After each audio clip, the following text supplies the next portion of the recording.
Depression मधला sleeping पण हा प्रकार आहे, डिप्रेशन मध्ये जास्त झोप येणं किंवा नच येणं, हे दोन्ही गोष्टी होतात. फक्त डिप्रेशन मध्येच नाही तर डिप्रेशन आहे, एन्झायटी आहे, काही मानसिक आजार असतात वेगवेगळे, मॅनिया म्हणतो आपण त्याला, किंवा बायपोलर मूड डिसऑर्डर मध्ये अशा पद्धतीचा त्रास होतो की ज्यामध्ये झोपेचे इश्यूज येतात, झोप येतच नाही किंवा खूप जास्त झोपा वाटतं. मग हे का बरं होतं? डिप्रेशनमध्ये काय होतं, नैराश्याची फेज असते, काहीच करावं वाटत नाही. अशा याच्यामध्ये आपल्या शरीराचा तणाव जो असतो तो ऑलरेडी वाढलेला असतो.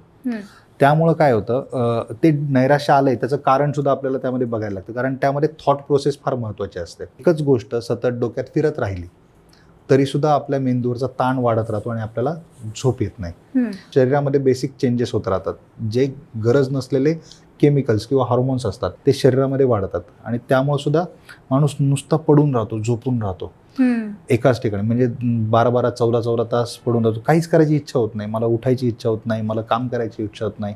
मग अशा वेळेस मी काय करणार, तर चला फक्त पडून राहायचं, दिवस रात्र तीच फेज.